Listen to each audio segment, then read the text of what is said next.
بسم اللہ الرحمن الرحیم۔ السلام علیکم ورحمۃ اللہ وبرکاتہ۔ لاکھوں کروڑوں درود و سلام نبی رحمت عالم صلی اللہ علیہ وآلہ وسلم کی ذات پر اور ان کی آل پر۔ آج کی اس ویڈیو کے اندر سورۃ القدر کی تلاوت کریں گے۔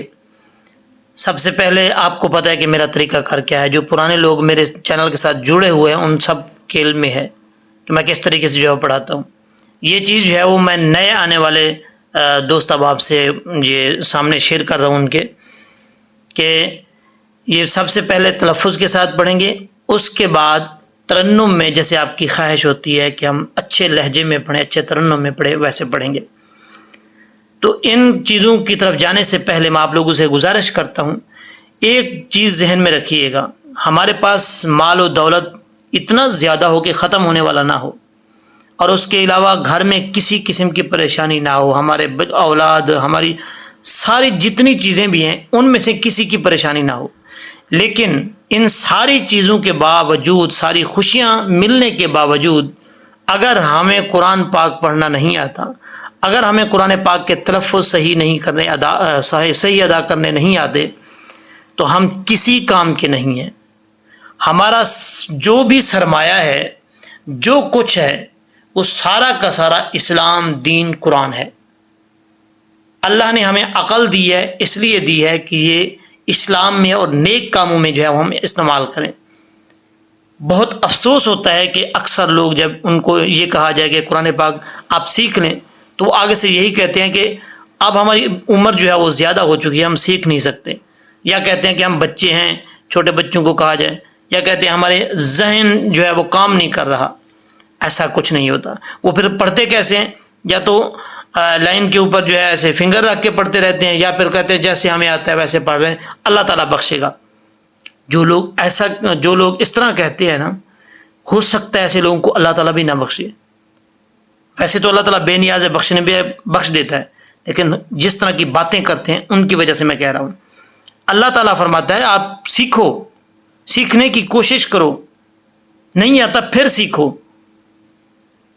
تو جب بار بار سیکھیں گے تو ظاہر سی بات ہے اللہ تعالیٰ کرم فرما دیتا ہے۔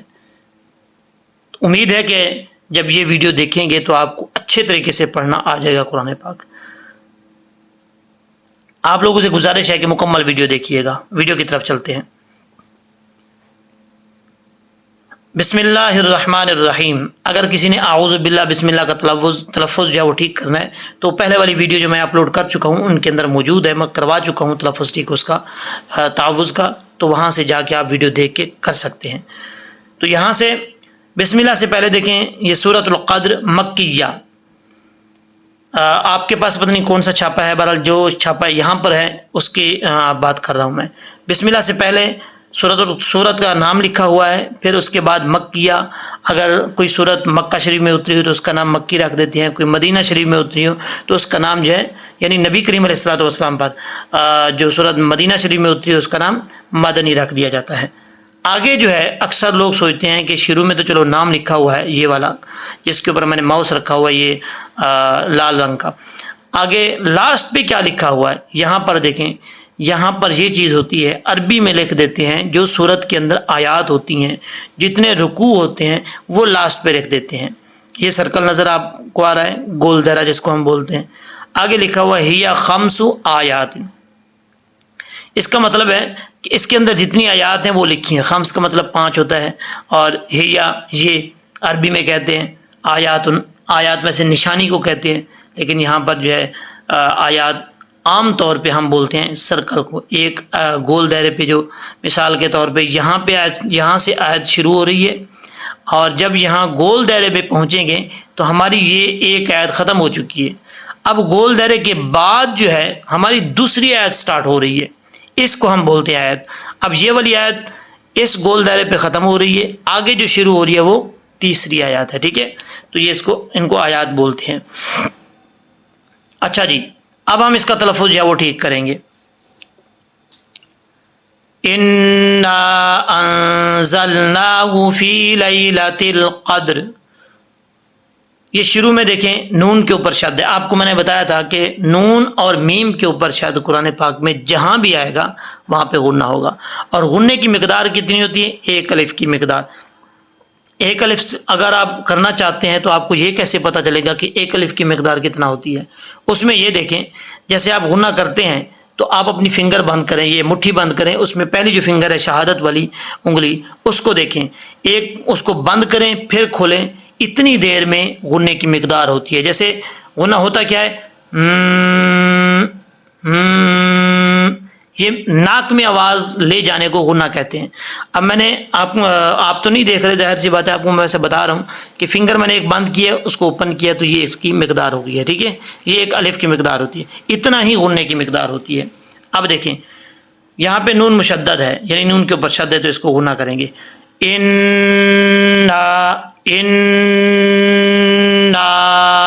اس کے اوپر مد بھی ہے تو اس کو لمبا بھی کریں گے. ٹھیک ہے، مد کا مطلب ہوتا ہے لانگ کرنا، لمبا کرنا، تو اس کو لمبا کر کے پڑھیں گے. انزلناہ. اب اس میں دیکھیں اکثر لوگ پڑھتے ہیں انزلناہ فی، کوئی ان کو پتہ نہیں ہوتا یہ زا ہے یا ذال ہے. ایسا نہیں ہوتا، ذال اور زا میں فرق ہوتا ہے. ذال جو دال کے بعد آتا ہے، علی اس میں فرسٹ پیج پہ آپ دیکھیں قاعدے میں، تو بلکہ یہاں پہ آپ کو بتا دیتا ہوں، یہ دیکھیں یہ ذال ہے، بِإِذْنِ، یہ ذال ہے جو دال کی شکل میں اور اوپر جو ہے وہ نقطہ ہے، تو یہ نارمل پڑھا جاتا ہے. ذا، ذال، ذال، یعنی آپ کی زبان کا جو کنارہ ہے اوپر والے دانتوں کے نچلے حصے سے کنارے سے لگے گا تو ذال پڑھا جائے گا. ٹھیک ہے، ذال، اس میں سیٹی نہیں ہوتی، ذال میں نارمل پڑھا جاتا ہے. لیکن یہ جو زا ہے جو را کی شکل میں ہوتا ہے، اس کے اوپر جو ہے وہ زا نقطہ ہوتا ہے تو زا بن جاتا ہے، تو یہ زا سیٹی کے ساتھ پڑھا جاتا ہے. زا سیٹی کے بغیر یہ زا ادا ہی نہیں ہوتا، اس چیز کا آپ نے خیال رکھنا ہے. تو کیسے پڑھیں گے؟ انزلناہ، انزلنا نہیں پڑھنا، انزلناہ سیٹی کے ساتھ. ٹھیک ہے، آگے. اب آگے ہے ہا، ہا پیش ہو، بس اتنا لمبا کرنا ہے. ہا کو ایسا نہیں کرنا ہو، انزلناہ فی لیلۃ ایسے بالکل غلط لہجہ ہے. لہجے کے چکر میں اپنے تلفظ نہ بگاڑا کریں. لہجہ آپ کو جیسا بھی ماریں وہ آپ کی مرضی ہے، جیسا بھی لگائیں آپ کی مرضی ہے، جیسے آپ انجوائے کرنا چاہتے ہیں کر سکتے ہیں، لیکن تلفظ کا خیال رکھا کریں. آپ کا تلفظ کسی صورت جو ہے وہ بگڑنا نہیں چاہیے. انزلناہ فی، ہو فی، زلناہ فی، فا کے آگے یا ہے، فا یا زیر فی، اس کو لمبا کریں گے. ٹھیک ہے، ایک الف کی مقدار. اچھا یہاں پر یہ بہت بڑی مسٹیک ہے، اکثر لوگ پڑھتے ہیں فی لیلۃ القدر، لیلۃ القدر، ایسا نہیں پڑھنا. لام یا زبر لائے ہوتا ہی نہیں ہے، لام یا زبر لئی، لئی، لام یا زبر لئی، لیلاتل. دیکھیں لائی لاتل، اگر اس کو پڑھیں گے لیلاتل تو مجہول ہو جائے گا، غلط ہو جائے گا. لیلاتل قدر، یہ قاف موٹا ہے، دو نقطوں والا قاف ہمیشہ موٹا پڑھا جاتا ہے، بریک نہیں ہوتا. ٹھیک ہے، جو قاف یہ والا ہے جس کے اوپر میں نے رکھا ہوا یہ قاف بریک ہوتا ہے، اور یہ دو نقطوں والا قاف موٹا ہوتا ہے. قاف یہ کہاں سے ادا ہوتا ہے؟ وہ جو اندر آپ کبھی کبھار شیشے کے اندر کھڑے ہوتے ہیں تو اندر آپ کے گلے میں ایک کوا سا لٹکا ہوتا ہے، ایک وہ گوشت کا لتھلا، تو وہاں سے جو آپ کی زبان کی جڑ ہے وہ لگے گی تو یہ قاف پڑھا جائے گا. قدر، قا، قاف. اوکے، اق، با قاف زبر بق، پریکٹس کرنی ہے تو ایسے کریں، با قاف زبر بق، تا قاف زبر تق، ثق. ٹھیک ہے. اچھا جی، قدر، لیلا، لام یا زبر لی، فی لیلۃ القدر، انا انزلناہ فی لیلۃ القدر. اوکے، وما ادراک، یہاں پہ میم کیا گیا الف ہے. اچھا اس کو وما نہیں پڑھنا، وما، واو ہمیشہ جب تک ہونٹ گول نہیں ہوں گے اس وقت تک واو ادا نہیں ہوتا، واو نہیں پڑھا جاتا، تو ہونٹوں کو گول کر کے ہی واو پڑھے گے. ٹھیک ہے، وا، وما، وما، یہاں پہ آگے مد ہے تو میں اس کو لمبا کریں گے. ٹھیک ہے، وما ادراک، را کے اوپر کھڑا زبر ہے، یہ اسٹینڈ زبر، اس کو کھینچیں گے.